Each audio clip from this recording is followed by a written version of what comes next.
we are going to talk about how to identify what is wrong with my shop. This module is really about me teaching you how to look at your shop like I would as your coach, as your teacher, how I would look at it if it was my shop to identify what is actually wrong with it. In this lesson, we are going to cover how to identify what is wrong with your shop. So the how and the what, and then which shop stats matter and how to find them and where to look and how to prioritize what you look at first. And then we're going to talk about how to look at your shop like a customer and identify why they're not buying. So what is wrong with your shop? I want you to ask yourself these questions first before we dive in, because that's going to help us understand which stats are the ones that we need to look at. So what is not working for your shop? Is it that you're not getting sales? Is it that you're not getting visits?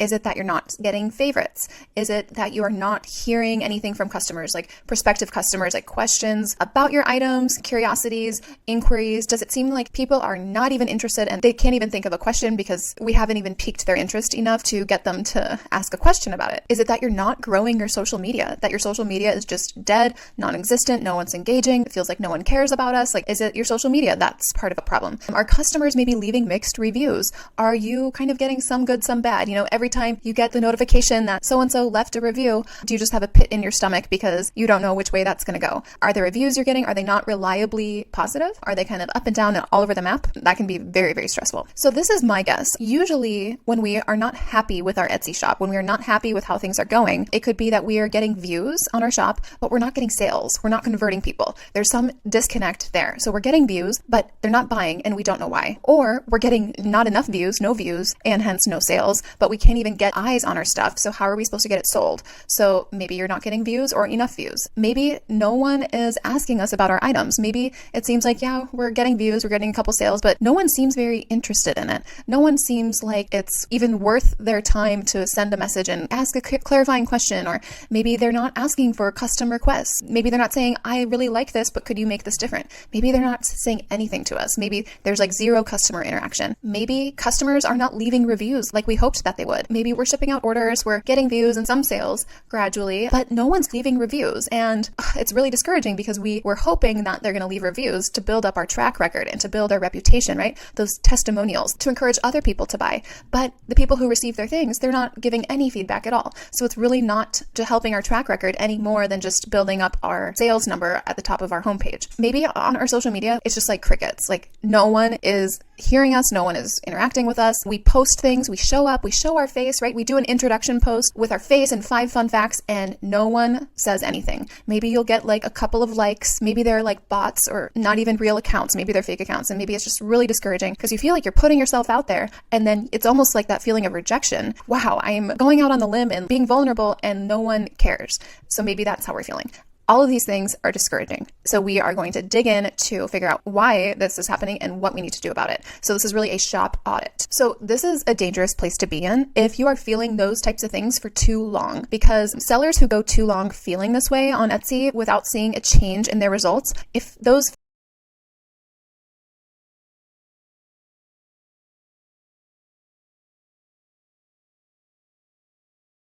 feelings last too long and they're not getting out of those ruts, they will usually burn out and they'll usually leave Etsy kind of with a bad taste in their mouth. And they'll think, oh, Etsy didn't work for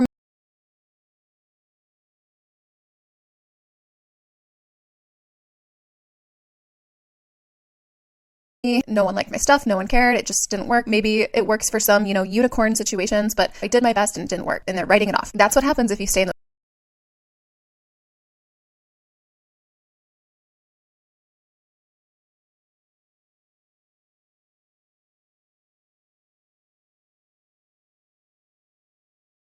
feelings too long. So if you don't look at the why, like why those things are happening, why you're in the situation you're in, why you're in the rut, and figure out the how and how to make a difference, how to change things and implement changes immediately, then you're not going to see different results. So the key here is to identify when you're feeling this way, when you feel like things are not going well, look at exactly what parts of the business are not going well, figure out why they're not going well, and then we'll figure out how to change them and in what order to really prioritize the changes so that you see the most immediate results. So we need to remember that nothing changes if nothing changes. If we do not make changes in our business and do things radically radically different, nothing's going to change and we will not get radically different results. If we're feeling bad about our shop, we're not getting sales, we're not getting visits, no favorites, no one's reaching out to us, and we just keep puttering along doing the same actions that got us to that point, then nothing's going to change. We need to make some big changes, turn the ship around, right? We're not going in the direction we want to go. We need to pivot and we need to step in now and make changes now, because the longer you stay on the path you're on, the deeper the rut will become and the harder it will be to get out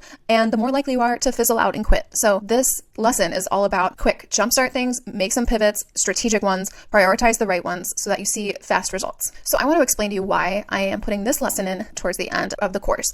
It is because this is something that can hit you at any time in your business. Yes, this can hit you at the beginning of your business. You might be unhappy with things early in your business, but it can also hit you 6 years in, like it did to me. This can hit you at any point in your business. You are never fully immune to the frustrations of maybe a slowdown or you feel like you're losing traction. So this is something that you really need to implement. It's almost like going to the checkup at the doctor. Every year it's your annual physical. We need to make sure that things are on the right path, that you're chugging along, doing the right things, and that we're not slipping or becoming unhealthy in certain areas of our business. So no matter how mature your shop gets, do not become complacent. Continue to use this to audit your shop. Use this method that I'm going to teach you to audit your shop. So 6 years in, for me, it was January of 2022. My sales were down 35% year over year. I was looking at the month of January year to date, comparing it to the previous year, and I was down 35%. Let's say you're running a race. You don't want to start out a race 30 steps behind someone. You want to start out with a strong start, your best foot forward. You don't want to lose ground on day one, on month one. This was a problem because here I am, like we have like $2.5 million of real estate in San Diego. I have 2 kids. We have a nanny that we have to pay. We have private school that we have to pay. We have expenses. I could not see my career taking this dive in year 6 on Etsy. Like I was used to doing 30 to 40,000 a month consistently, month after month after month for so long that seeing my sales down 35% really shook me up really hard. I'm a goal-oriented person.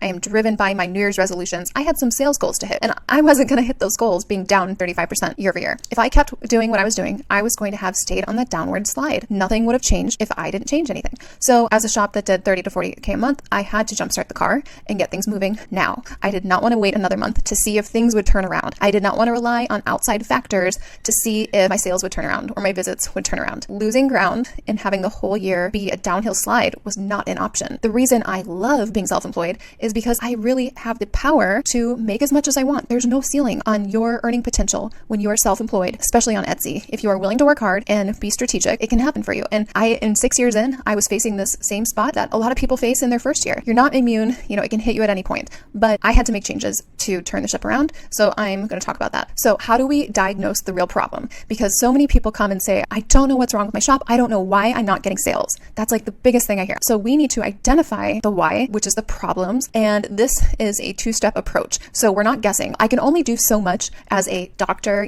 per se, looking at your shop. If I just go to your shop from my web browser, I can guess what I think is the problem and it's all conjecture really, but I can look at your shop and see opportunities for improvement. But if I don't have this first part, which is the data, I really cannot identify the full depth of the problems that there could be. So we need to be data doctors, first of all, and dig in to find the unhealthy parts so we know what to medicate in our shop and what to fix.